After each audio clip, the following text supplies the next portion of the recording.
স্বামীর বাসার ভাতের বড় দাম, কথার কিন্তু মিনিং আছে। স্বামীর বাড়ির ভাত খেতে হলে স্বামীর খোঁটা সহ্য করতে হয়, স্বামীর মায়ের খোঁটা সহ্য করতে হয়, স্বামীর বাবার ডিসরেসপেক্ট সহ্য করতে হয়, স্বামীর বোনের খোঁটা খেতে হয়, অনেক অসম্মান হজম করতে হয়, স্বামীর গালি হজম করতে হয়।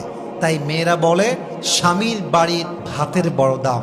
আমি কথা বলবো, কথা সত্য, তবে একটা কথা অ্যাড করতে হবে।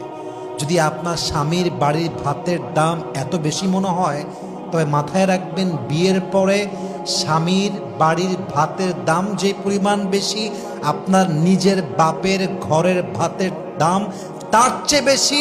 বুঝবেন, জাস্ট তালাকটা নিয়ে বাসায় যান, তাহলে বুঝবেন। জাস্ট তালাকটা হোক, বাসায় যান, 3 মাস থাকেন, 4 মাস থাকেন, 5 মাস থাকেন, স্বামী নাই তালাক হয়ে গিয়েছে, তখন বুঝবেন স্বামীর বাড়ির ভাতের দাম বেশি নয়, এখন তো মনে হচ্ছে বাপের বাড়ির ভাতের দামই বেশি হয়ে গিয়েছে। ঠিক কিনা বলেন? একজন তালাকপ্রাপ্ত মেয়ে লিখেছে, যদি একবার সুযোগ পেতাম, একবার চান্স পেতাম, বাপের বাসা ছাড়তাম, আজীবন লাথি খাই, গুতা খাই, অসম্মান খাই, স্বামীর ঘরে বসতাম, স্বামীর ঘরে বাঁচতাম। তালাকপ্রাপ্ত মেয়ের কথা এটা। অতএব মাথায় রাখতে হবে, যদি স্বামীর অবদান স্বীকার করতে না পারেন, স্বামী খাওয়াচ্ছে, স্বামী পড়াচ্ছে, যা হোক, তা বাসায় রাখছে তো, যাই হোক কারেন্ট বিল দিচ্ছে তো, যাই হোক খাওয়াচ্ছে তো, নুন পাত পান্তা ভাত যাই হোক খাওয়াচ্ছে তো, স্যাক্রিফাইস স্বীকার করেন যে স্বামী আপনি যা করছেন এনাফ, এনাফ ফর মি, আলহামদুলিল্লাহ, উই আর সো হ্যাপি, আমরা খুশি আছি। এই একটা বাক্য স্বামীর মনকে প্রফুল্ল করে দেয়, শান্ত করে দেয়। ঠিক কিনা বলেন সবাই? স্বামীর যে পরিবার, বাবা মা, তার ভাই, তার বোন, সবাইকে রেসপেক্ট দেয়, সম্মান করে।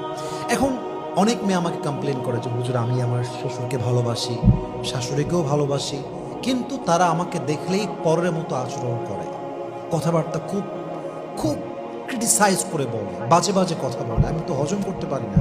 আমি বলি, বোন, আপনাকে হজম করতেই হবে, হজম আপনাকে করতেই হবে। আচ্ছা, একটা কথা ভাবেন তো, আপনার শাশুড়ি আপনার সঙ্গে রান্নাঘরে 2টা বাজে কথা বলেছে, অথবা ঘরে বসেছিলেন, 2-1টা কথা বলতে বলতে বাজে কথা হয়ে গিয়েছে, রাগ করে বললেন স্বামীকে, তোর ঘর করবো না, ঘর আমি ছাড়লাম।